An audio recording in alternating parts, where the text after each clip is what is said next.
All right, next we're going to work on an algebra trick. And the reason we want to know this algebra trick should become apparent shortly. We're going to use it in a few different ways, but for now I'm just going to introduce it and get us going on using it, and then we'll apply it to some nice things. So I've already written the steps out for us, but I want to do a little bit of background work here so you understand what we're doing. Our goal is to create a perfect square that looks something like this. X plus a number squared, or x minus a number squared is fine as well. A can be negative. And what I'm going to do first is say, okay, I have my perfect square. Let's look at what happens when we turn it into a trinomial, and then we can think about working our way backwards. So remember that x plus a all squared means you have to multiply it by itself. So we will get an x squared. We will get an ax from the outside 2 and an ax from the inside 2, and we will get an a squared. And we can clean that up a little bit more. We have 2ax in the middle. So what we're going to be going for is we'll be starting knowing what 2a is and wanting to figure out what a squared is. So this will just be called our b value, 2a. So if b is equal to 2a, then a has to be b over 2. And then if what we're trying to find is this number right here, we'll have to square it. So if you see right here that we're going to add b over 2 squared to both sides, that's what we're doing. We're saying we need to cut that middle coefficient in half to find our a, and then we have to square it to create the perfect square trinomial. So I'm going to walk through this once, and then I'll show you as well. There is a really kind of nice geometric way to look at this. If you like it, excellent. I think might really make this click for you. If you don't like it, that's fine as well. You can just remember the steps here, and you'll be in great shape. And actually, with that geometric interpretation in mind, I'm going to change this one to a plus. It works with the minus as well, but the geometric part is a little bit weird, so we'll just do one that's really nice so you can see what that visual looks like. Okay, so step number 1 is kind of just a mental step, but we can do it as well on paper just by throwing some parentheses in there. So this is just kind of a visual cue that we're grouping those together. What we're hoping to do is look at this as our x squared plus bx and figure out what we need to tack on to the end of that to make it factor into a perfect square. Remember, this is our goal, is to get some part of this to factor into a perfect square. There may be some extra constants left over, but we need that to be part of this. So remember, this is the secret of complete the square. The trick is you take that b value and you cut it in half and you square it. So we'll need to take the 10 and we'll cut it in half and we'll square it. So 5 squared is 25, and I'm just going to add that to my group. But if we add it, we also have to subtract it. The deal is, just like we sometimes multiply expressions by 1, like fractions is a good example, multiply by 2 over 2, to change their appearance without changing their value, with expressions we can also sometimes add 0. And this means that you add whatever you want, but you also subtract it somewhere in the expression so that you haven't actually changed its value. Okay, so if we've done this correctly, we should now be able to factor our perfect square. To factor this, I know I would want an x and an x in the first 2 spots. And then we'd need to split up factors of 25 that add up to 10. And that ends up being 5 times 5. So we would have an x plus 5 times another x plus 5, which is just an x plus 5 squared. And that was our goal, right? That was our perfect square. So we got our perfect square. We can simplify just a little. 4 minus 25 is negative 21. And it's fine to have that extra constant. You typically will unless you already started with a perfect square. So don't worry about having that. Sometimes there'll also be a constant in front of those parentheses.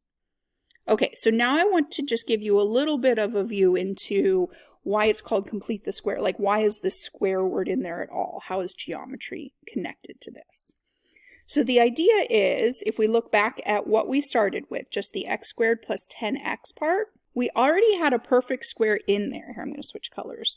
We had an x squared, which is just an x by x square. The area is x squared.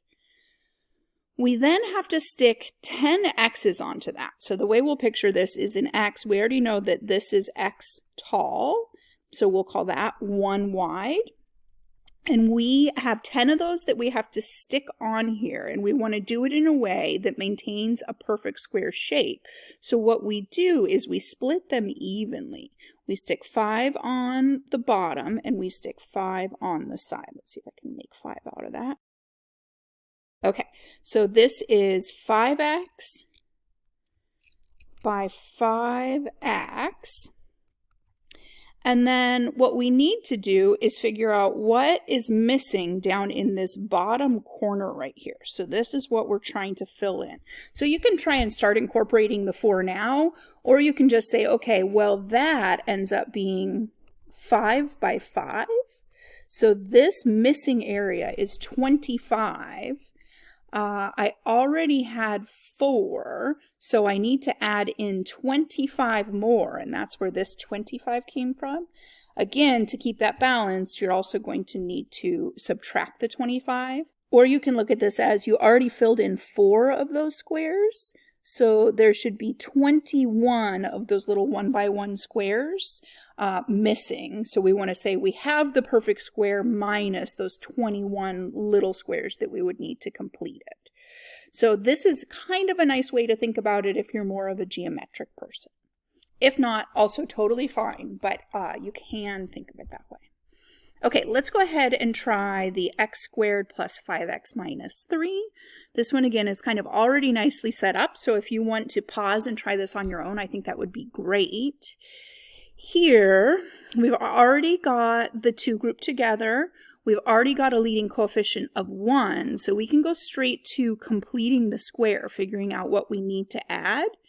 In this case, it's maybe a little messier because our b value is not even. So we get 5 halves squared, which is 25 fourths. So we're going to have to deal with some fractions. And then we have a minus 3, and we need to subtract 25 over 4. Okay, so we should be able to factor this now. We'd have an x and an x in the first 2 spots. And then we need to have factors of 25 fourths that add up to 5. In general, this number that you're looking for, it's always the one that you squared. So 5 halves times 5 halves is 25 fourths, and 5 halves plus 5 halves is 5. So we need an x plus 5 halves times an x plus 5 halves. And then I'm going to do a little work on this 3. I'm just going to make it a single fraction. So we get negative 12 fourths minus 25 fourths, which is negative 37 fourths, I believe. So sometimes you'll get fractions in the mix. Again, if you want to think about this geometrically, we started with our x squared, x by x, and then we have to split up 5 x's. So now it's going to be 2.5 by x on each side. So this is 2.5 by x, and then that bottom square again is going to be 2.5 times 2.5, or 5 halves squared. So you can still look at that geometric picture even if there's fractions in the mix. The numbers just get a little bit messier.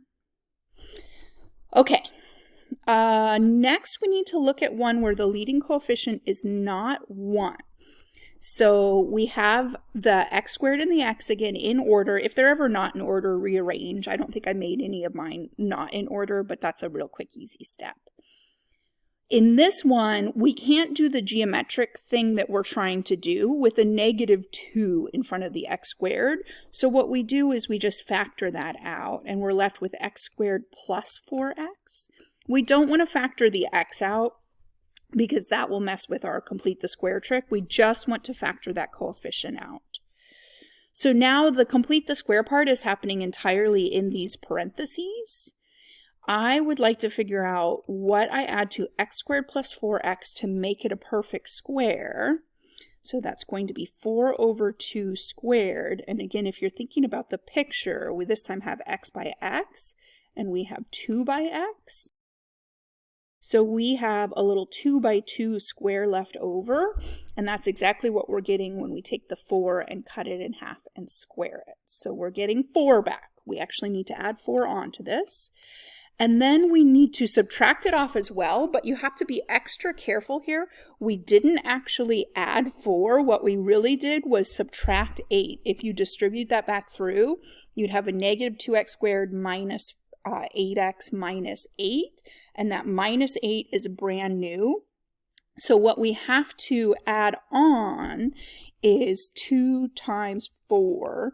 So switching the sign there, we had a negative 2 times 4, so we're actually adding 2 times 4, adding 8. And you don't have to write it as a product, but that's what we're doing. You need to make sure you consider that number out in front. Okay, so if we factor, that negative 2 can just sit out in front. What I'm getting is an x plus 2 times x plus 2. And out at the end, I just have a plus 9 left over. Okay, just one more if you need it. Again, pause and do this one yourself if you're feeling ready. Let's try green. I have the 2x squared minus x. The minus looks a little funny on your picture, so if you want to play around and try and do it that way, you can. I'm just going to leave it off here. We should be learning that b over 2 squared trick even if we're looking at this geometrically. So where this one gets a little funny is when we factor out the 2, we're actually left with a 1/2 x. And I'm just going to go ahead and leave room for my complete the square because I know it's coming. So now when I take my b and divide it by 2, I actually get negative 1/4 squared. Dividing by 2 is the same as multiplying by 1/2. So negative 1/2 times 1/2 would give me negative 1/4. The negative sign doesn't really matter because I'm going to square it, but I like to include it because it helps me remember sometimes that when I factor, it's going to be a minus in the middle instead of a plus. So negative 1/4 squared is 1/16. That's what I need to add on. Oh, and I'm getting ahead of myself. Hold on. We need to look really carefully. What are we really doing? So we added, except I didn't write a plus, 1/16 in the parentheses, which means we really added 1/8. So to undo it, we need to subtract another 1/8. So that's the 2 times 1/16 is positive 1/8. So to balance it out, we subtract 1/8. All right, we're almost done with this. The 2 can stay out in front. We are looking for factors of 1/16 that add up to negative 1/2. Again, if you're doing everything right, we've already found that number. Negative 1/4 times negative 1/4 is 1/16, and negative 1/4 plus negative 1/4 is negative 1/2. So what we need in here is a minus 1/4. And then negative 1/8 minus 1/8 is negative 2/8, which reduces down to negative 1/4 as well. So they can get a little hairy. We're not going to try and get too messy, but we are going to use this trick for a couple of different reasons in this section. So give it a little practice, and then we'll keep going when we do the next thing as well.